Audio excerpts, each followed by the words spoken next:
जड़ें सूखेंगी तो पेड़ कैसे बचेगा, ये कहना है सचिन पायलट का। सचिन पायलट ने मनरेगा, जिसका नाम बदलकर वीबीजी रामजी कर दिया गया है, उस पर बहुत बड़ा सवाल उठाया है अपने सोशल मीडिया के माध्यम से।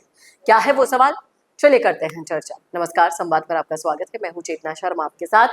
ये देखिए किस तरह से उन्होंने एक पोस्ट डाला सोशल मीडिया पर, जिसकी शुरुआत ही इसी से की कि जड़ें सूखेंगी तो पेड़ कैसे बचेगा। और गांव तो भारत की जड़ है भाई साहब, यही किसान अन्न उगाता है, यही मजदूर देश की अर्थव्यवस्था को अपने हाथों से चलाता है। लेकिन आज खेत में खाद नहीं है, हाथों में काम नहीं है।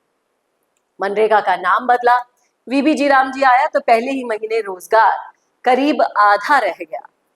और उन्होंने सरकार को बातों बातों में नसीहत भी दे दी कि सरकार को समझना होगा, गांव पर चोट सिर्फ गांव पर नहीं होती, ये पूरे भारत की नींव पर चोट होती है। यहाँ पर एक रिपोर्ट शेयर भी की है सोशल मीडिया पर, जिसमें बताई गई है कि 50% की कमी आ गई है एक ही महीने में। 2026 में आप देख सकते हैं 7.67 करोड़ पर्सन डेज हो गया है, और 2025 का यह आंकड़ा है जहां पर 15.33 करोड़ पर्सन डेज का हो गया है। ये मनरेगा का आंकड़ा है, लेकिन नाम बदलने के बाद 50% फॉल इसमें देखा गया है। लोग यहाँ पे क्या कह रहे हैं, लोग कह रहे हैं कि गांव के साथ ये बर्ताव बिल्कुल ठीक नहीं है, लोगों की आजीविका पर प्रहार कतई बर्दाश्त नहीं किया जाएगा। कुछ लोग कह रहे हैं कि मोदी सरकार गांव और गरीब की विरोधी सरकार है, नाम बदलकर स्कीम का सत्यानाश कर दिया, रोजगार आधा रह गया, इसका खामियाजा भी भुगतना होगा। और जिस तरीके से सचिन पायलट यहाँ पर चिंता जता रहे हैं, उस चिंता को सपोर्ट भी कर रहे हैं लोग।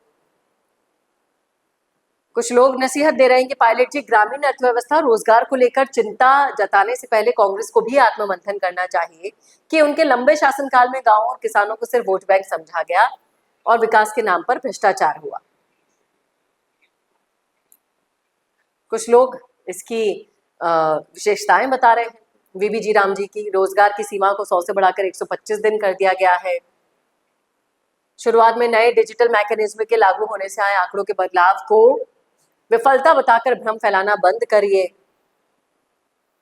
गरीब विरोधी सरकार, तमाम तरह की बहसबाजी इसमें देखी गई। लेकिन जिस तरीके से जुलाई के महीने में यह हालात है, कम से कम 50% गिरावट है, तो आगे और भी ज्यादा आंकड़े खराब होंगे ही होंगे।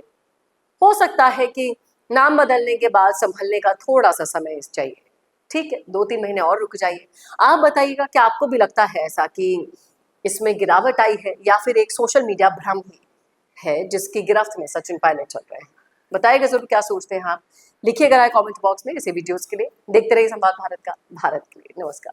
90% बिजनेस यही गलती कर रहे हैं। आप भी नहीं लाए ना अपने बिजनेस को ऑनलाइन, और इसी वजह से सालों तक मेहनत करने के बाद भी वो रिजल्ट्स नहीं मिले जो मिलने चाहिए थे। क्योंकि राज सिर्फ अच्छे प्रोडक्ट का नहीं है, राज है लगातार दिखने का। क्योंकि आज के दौर में ना लोग बहुत स्मार्ट हो गए हैं, और इस डिजिटल दौर में सबसे पहले आपका सोशल मीडिया देखते हैं, उसके बाद ही आपसे खरीदते हैं। लेकिन सोचिए, अगर आपके पास हर हफ्ते प्रोफेशनल वीडियो हो, अगर आपके ब्रांड की कहानी रोज रोज नए लोगों तक नए नए तरीके से पहुंचे, अगर आपका बिजनेस भी लोगों के फीड में बार बार दिखाई दे, तो क्या होगा? यही काम कर रहा है मिशी मीडिया सॉल्यूशंस। हम सिर्फ वीडियोस नहीं बनाते, हम आपके बिजनेस को लोगों के दिमाग में जगह दिला देते हैं। स्क्रिप्ट से लेकर high quality shoot and editing तक सब कुछ प्रोफेशनल तरीके से। अगर आप भी जानना चाहते हैं कि आपके बिजनेस के लिए कौन सी कंटेंट स्ट्रैटेजी काम करेगी, तो ये भी हम आपको बताएंगे। और तो और हमारे 8 लाख से भी ज्यादा फॉलोअर्स और सब्सक्राइबर्स के बीच में प्रमोट भी करेंगे, वो भी बिल्कुल फ्री में। तो अभी डीएम करें, ग्रो कीजिए हमारे साथ और जानिए आपका ब्रांड कितना आगे जा सकता है।